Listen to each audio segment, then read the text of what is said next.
the shows eventually get set and scripted. In the Improv Olympic, the shows are improvised always, every time, every night, in sort of 15, 20, 30-minute chunks. What are the laws? There are rules of improv that you have here. What are they? We see apparently we have some aspiring improv. Many improvisers. I mean, the first rule of improv is always to agree, to say yes and to things, which is, basically. For example, if I enter a scene and I say, I have a gun, and you say, no, you don't, that's your finger. That's terrible. No, we're done. So you're just basically agreeing to kind of honor whatever the other person has created. Right. And then so that's yes. And then the next part is yes and, which is to contribute something on your own. So if I say, I have a gun, and you go, yeah. But if I say, I have a gun, and you say, but you'll never get the gold because I put it in my butt. I wouldn't necessarily recommend that. It's been a long time since I improvised, obviously. Immediately went blue. But then that's the and, you're contributing. Right. And the other rules are kind of, it's an exercise in being in the present in a lot of ways, to follow your partner, to make statements rather than ask questions. Who were you working with that sort of eventually made it at Second City? When I was a student at Second City, the people that we would go and watch every night were Stephen Colbert and Amy Sedaris and Steve Carell. And Dave Rosowski and Paul Dinello, and we would watch them for free. And Jackie Hoffman was awesome. And then the people I was in companies with, I toured with Amy Poehler. And my friend, some people here might know my friend Ali Reza, who runs the Pitt Theater, whose name was Ali Faranakian at the time, and we toured around together for $75 a show and $25 a day per diem. But sometimes you would have to drive 3 days between shows. And was everybody aiming for the same place? Or was everybody aiming for Lorne Michaels' office? Sort of. You certainly think, because that's kind of the only place to look. But that first you're trying to get into that main company at Second City because you get a living wage. You get health insurance and stuff. And then if you get to that main company at Second City, then you're definitely kind of looking towards SNL, but it's a thing where there's, maybe 8 jobs for stand-up is not going to be the way to go. No, I experimented with stand-up a few times at a very amateurish level in Chicago. I have a lot of respect for stand-up. I think it's much scarier than improvisation because you're alone. The highs are higher and the lows are lower. But did you have a routine? You had bits? And I had what they call a tight one. And 1 tight minute. Better explain quickly. So I never had a full act as a stand-up. No, I was an improviser. But the stand-ups, by the way, they also want to be on Saturday Night Live. So it's a lot of people looking toward the same place. So one of the great set pieces in this book is you get on an airplane and you go to 30 Rock to see Lorne Michaels, who's the creator of Saturday Night Live and has been the head of Saturday Night Live for about a century and a half. And 36 years. And you're kind of terrified, and what Yeah, happened? My friend Adam McKay, who I'd worked with at Second City, was the head writer at SNL, and I sent him first she sent a submission packet of sketches, and then if they liked that, they call you in for a meeting. So I flew to New York to have the meeting, and I remember I was get my nicest clothes, and I had a chenille V-neck sweater from Contempo Casuals, polyester pants, and I went to meet him. They said, "You're here to see Lorne Michaels?" And I was like, "Yes." I couldn't, it's like walking into your TV. So you're here to see Lorne Michaels. And I went up there and I waited, and the only thing anyone had told me was, whatever you do, don't finish his sentences. Don't talk over him. He doesn't like that. A woman I knew in Chicago, she had an interview once at the show, and she was a real chatterbox, and she thought it had cost her the job. So I went in, I was like, I'm not going to blow it. I'm not going to talk over him. It's fine. And they ushered me in after I waited for 2 hours, and I sat down, and Lauren was like, "So you're from..." And I just panicked, don't finish it.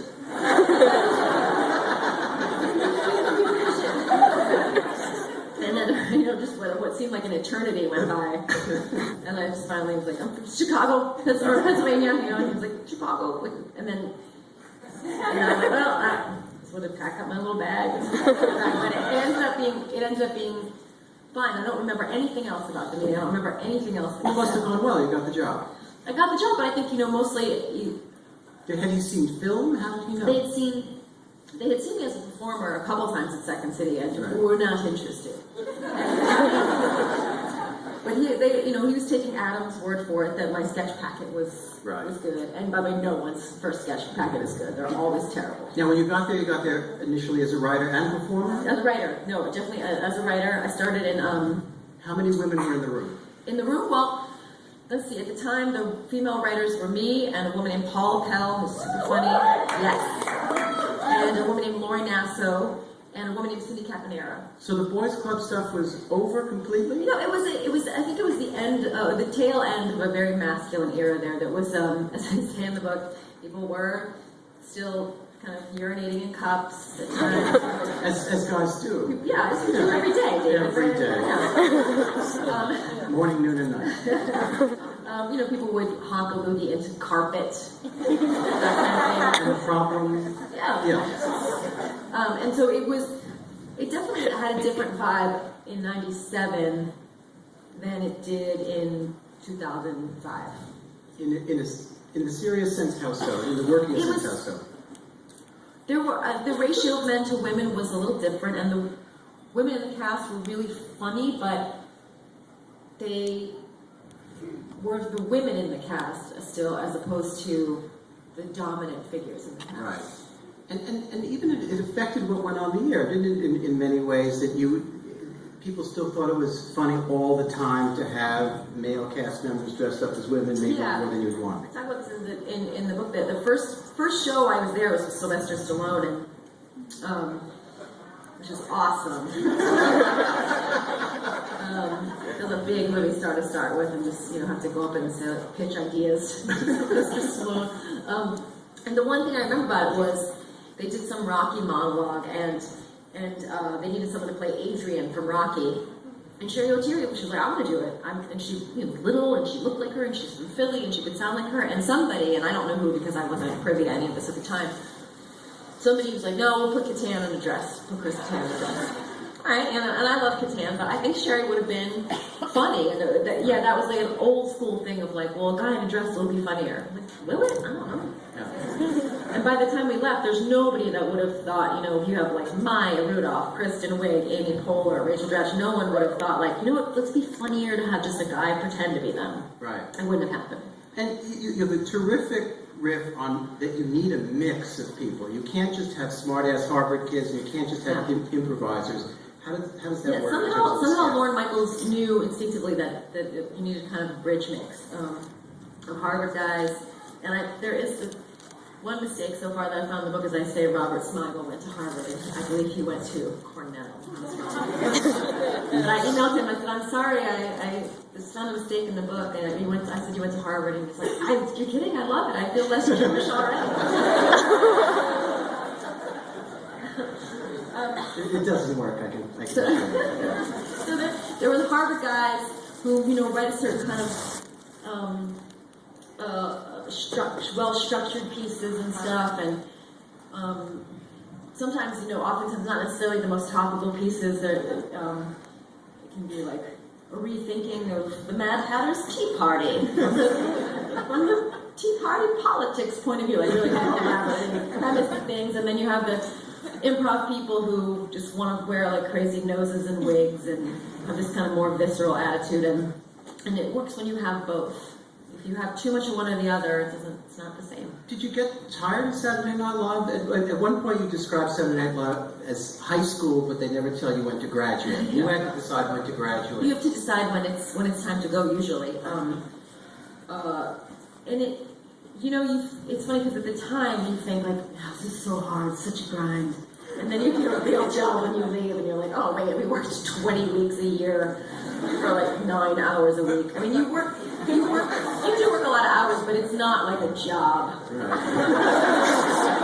We were talking. I was on the Oprah show the other day, and Dana Carvey told a story about they were at this comedy SNL reunion in Aspen, and somebody, like, I don't know, it was Mike Myers or someone said, what's it like to work with someone? He's like, it's like being shot out of a cannon. And Norm Macdonald was like, It's hard, but it feels like being shot out of a cannon. Shot out of a cannon. It's an arm spin. It's not my head. The first episode of 30 Rock, in your kindly estimation, just sucked. It was terrible. I'm hard on the pilot. I don't like to ever rewatch the pilot episode of 30 Rock. Was it that bad? I don't know, I mean, depends on who you think bad. What's that then? Was it that bad? No. Oh, please, you don't remember it at all. It's, we had to rewatch it recently because we're working on our 100th episode of 30 Rock. It's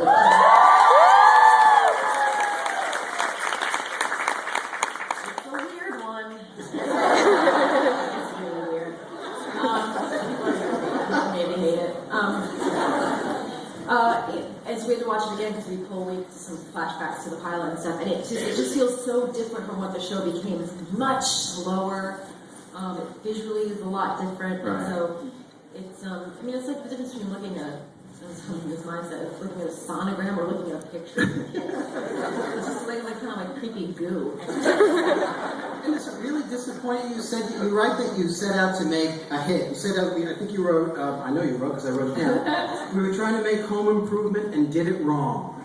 And it's never been soaring in the ratings, but I think among the people in this room and many other rooms, it's an innovative, incredibly funny show.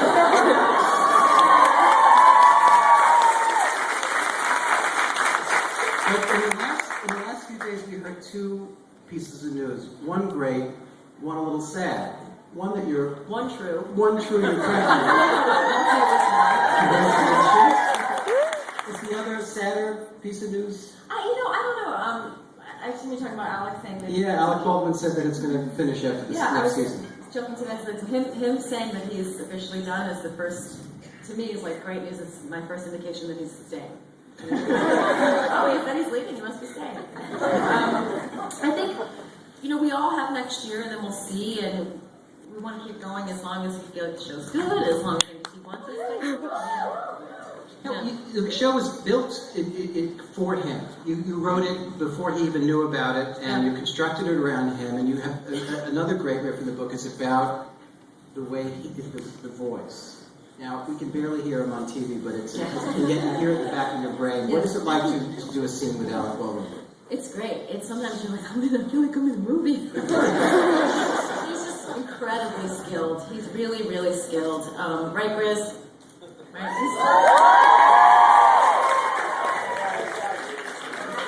You just have to stay out of his life. Stay out of that's true. It's probably harder for you than the rest of us.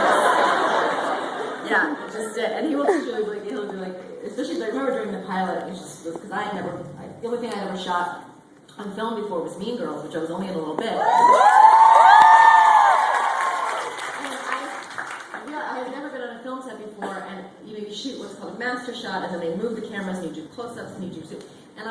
And during Mean Girls, I will admit now that I had no understanding at any time when the camera was or was not on me. So just every second, everything, I was trying super hard. No, I don't know. And so I learned a lot from him about just the technical aspects of, when